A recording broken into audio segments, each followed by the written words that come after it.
il y a une communication que nous négligeons souvent. Nous sommes en contact direct avec la nature. Le regard des habitants des fenêtres, ça changera que toujours voir des usines, surtout du macadam, pour éviter de voir trop de macadam. J'ai trouvé ça intéressant de faire quelque chose dans le quartier. Comme ça, dans 5 ans, 10 ans, je me dirais, j'ai planté cet arbre-là. Je suis venu les aider. Et j'ai trouvé ça intéressant.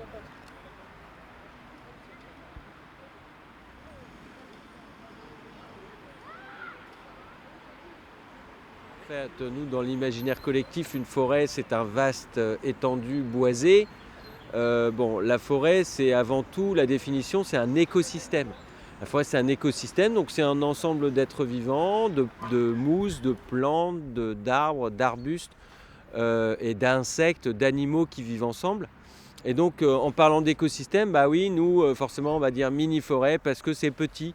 Voilà, mais on va bien recréer ici un écosystème. Alors il sera incomplet, clairement on est en ville, il n'y aura pas de sangliers, on ne verra pas de chevreuils, etc. Mais on va quand même avoir une multitude d'insectes et d'oiseaux différents qui vont venir vivre dans cette forêt. De par la densité de la plantation, on va avoir des tas de petits passereaux qui vont pouvoir venir nicher ici, au cœur de la forêt.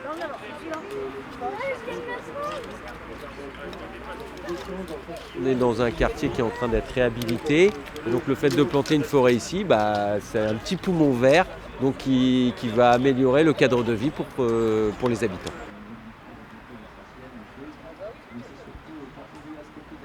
La nature par rapport aux enfants, c'est bien de leur montrer quand même comment on plante, tout ça. Après pour voir l'évolution, de planter, de voir comment tout se fait. Ça leur permet de tout voir, comment on fait des plantations, l'évolution de l'arbre, apprendre tout, quoi. Pour eux, c'est important aussi. C'est important de leur apprendre des petits. Tu le tiens bien droit comme ça, et puis avec tes mains, tu rebouches. Comme ça, hop. Tu prends la terre que tu as mis un peu partout, sans remettre les cailloux. Et j'ai planté des arbres avec des personnes que je connaissais pas et ça m'a intéressée, donc j'ai continué. Et si je peux dire le nombre que j'en ai planté, environ dans la trentaine.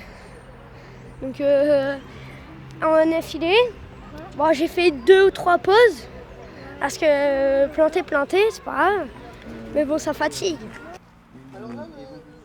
Ouais, c'est intéressant sur 2 plans, une initiative comme ça, c'est intéressant pour l'écologie du lieu et ça peut être aussi intéressant pour les habitants du quartier. Pour l'écologie du lieu, parce que en fait, ça permet de rassembler dans un espace urbain une biodiversité qu'on trouve essentiellement dans la nature.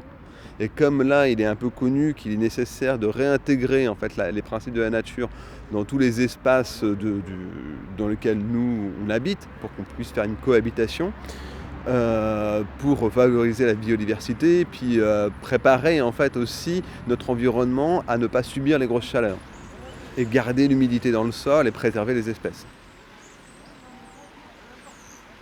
On ne va pas tailler les arbres pour faire des beaux arbres bien droits, on va les laisser s'épanouir comme dans la nature pour laisser juste la nature s'exprimer. Voilà. Et donc là, la ville, donc un entretien pendant 2 ans, un peu d'arrosage, un peu de désherbage. Voilà. Et puis la ville, elle s'est engagée à ne plus toucher cette forêt pendant 30 ans. Voilà.